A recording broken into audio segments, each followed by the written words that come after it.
YouTube, it's me again, Shy, and today I am doing a book haul for all about my readers.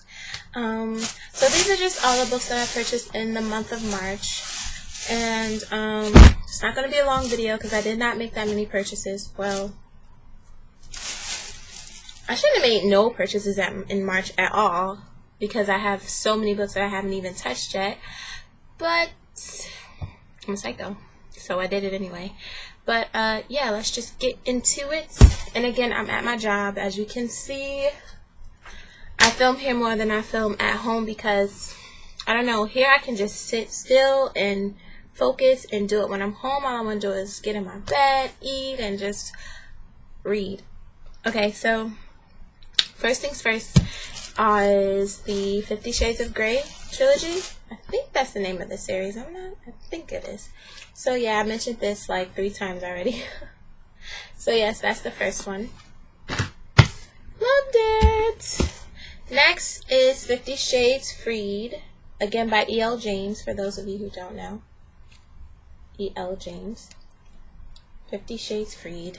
I've read, I think, chapters 1 and 2 on my phone. I downloaded it on iBooks, just a sample, so it seems really good so far. One girl left me a comment saying that she was really excited about 50 Shades of Grey, and then she read 50 Shades Darker right here. This is the third one. No, I'm sorry. This is the second one, 50 Shades Darker and 50 Shades Freed. So this girl left a comment saying that when she read 50 Shades Darker, she got through half of it and then she stopped.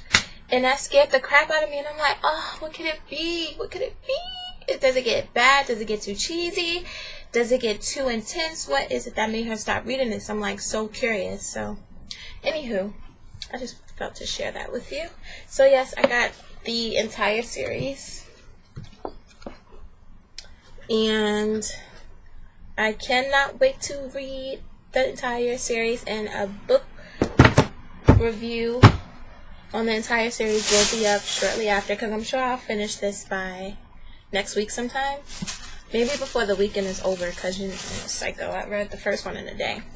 Next is Born at Midnight, which is a YA, young adult fiction, and this is about a girl who is sent away to a camp because she's having behavioral issues, I believe. And when she gets to this camp, she realizes that there are tons of paranormal activity going on. So it's also, I think it's a trilogy. So that should be cool. It seems really good. The author is C.C. Hunter, and it's called, again, Born at Midnight. Next, I've got Matched.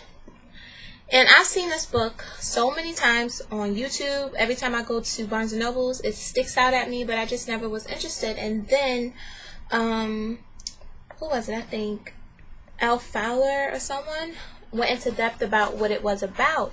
And I was like, oh, that sounds so good. I love Triangle. That's always fun. Juicy. So I was like, let me pick this up. I don't know when I'm going to get to it to read it, so don't expect the review anytime soon. But yeah, it seems good. I'll get around to it sometime. And lastly is Switched. Oh wait, I'm sorry. Matched is by Ali Kondai.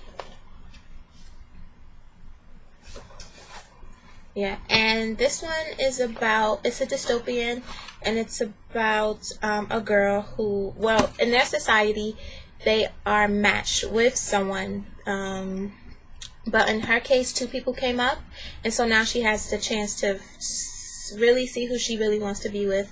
And I think it says it's a challenge between passion and who's perfect for you or something like that, and she has to make that decision. So cool.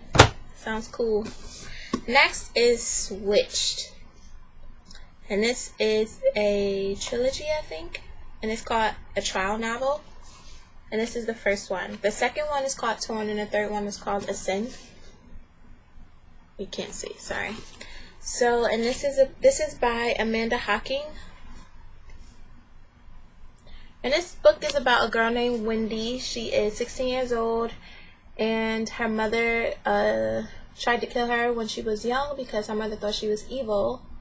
And then she discovers that her mother probably was right, and so she takes this journey to a magical world, and she really figures out who she is, and blah blah blah blah blah blah.